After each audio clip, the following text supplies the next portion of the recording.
Hi, so yes, my name is Anna Patel, and I am sitting right now across the street from the United Nations building. This is the first day of the UN General Assembly, wherein member countries, representatives of countries, heads of states from around the world come and gather once a year.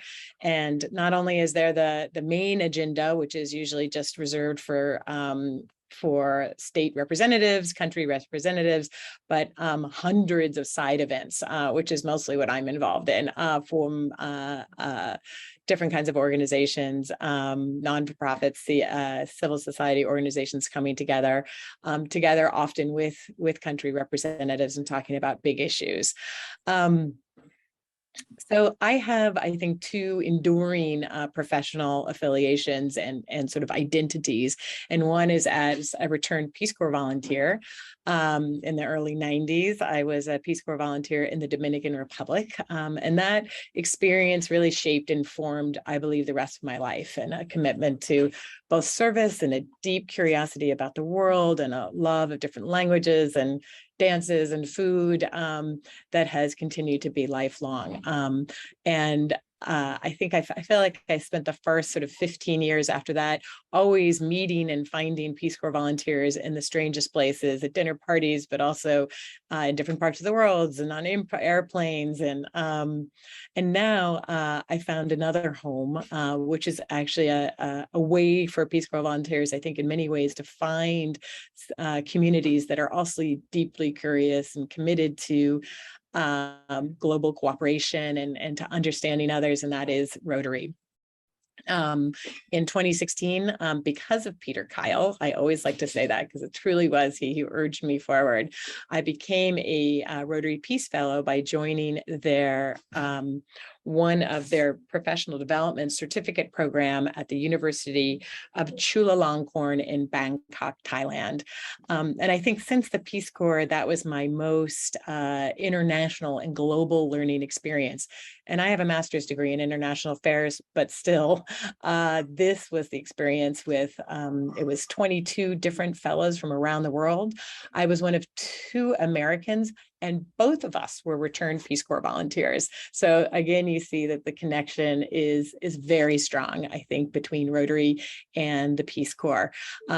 There are 8 locations where Rotary offers these, connects with universities. So there are host universities or educational institutes that offer these programs. I did the professional certification, but there are also full master's programs that Rotary funds around the world. It's become a highly competitive program, so good thing I got in early, but it's an extraordinary opportunity to do this. And you see here the list of locations. And also, I think the exciting news is that Rotary is in the process now of choosing a new Peace Center location in the Middle East. So that's really exciting. The Rotary Peace Fellows do have an alumni association as well, where we're trying to do things, for example, is continue to come together around the issues that we care about deeply. That's everything from environment to human rights to business and human rights to peace, all under the umbrella of peace. And so there is a place for fellows to go and continue to connect after that. Being a Rotary Peace Fellow led me, of course, into being a Rotarian. I'm part of the Washington Global Rotary Club in Washington, D.C. Part of the reason why I joined that club is because it has the highest number of Rotary Peace Fellows. And so you have there some people who have some shared experience and community through that experience. Peter then also asked me to step up my game in another way, which is to become one of Rotary's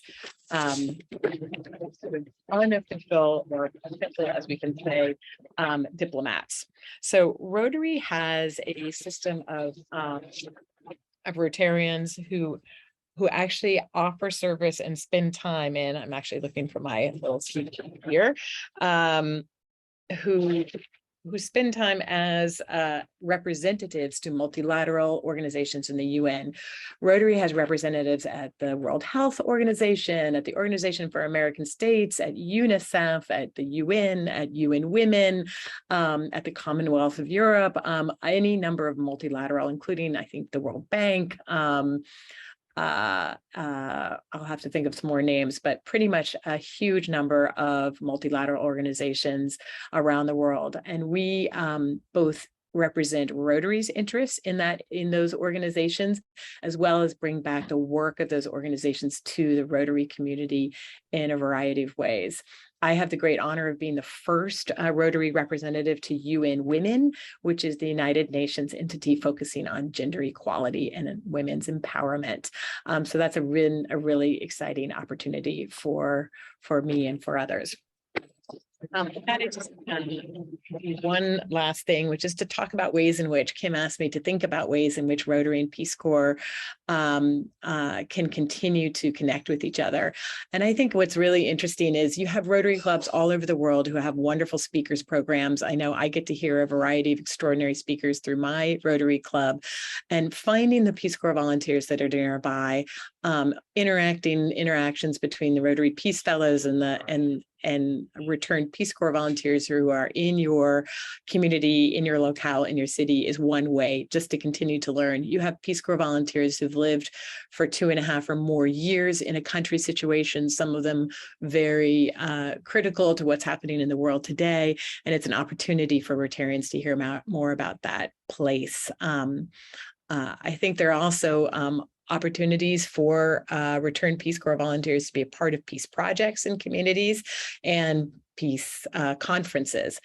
On the Rotary side, Rotary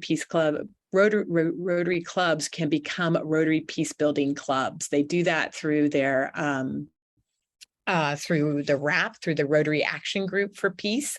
There's actually criteria for how to become a Rotary Peace Building Club. I think that's an important first step at the club level. And then, of course, there's also the foundation, I guess, at the highest level, which Peter alluded to, but where the Rotary Foundation is actually supporting big, really interesting, ambitious peace projects around the world. So that's just a few things to mention about some of the interactions between the Peace Corps and in Rotary, and opportunities for Rotarians to get more involved in the peace agenda. My friend Al Jubitz, who is a huge actor in this world, he often talks about, what if we didn't think of ourselves as Rotarians as just people of action and separate clubs, but as a global peace building force? Because this is truly an extraordinary organization that can harness people power in all parts of the world. I'm sitting at the UN, but Rotary is actually represented in more countries than the United Nations. And so I see here constantly an opportunity and a force for good that we need to inspire, and we need to continue to challenge to move forward.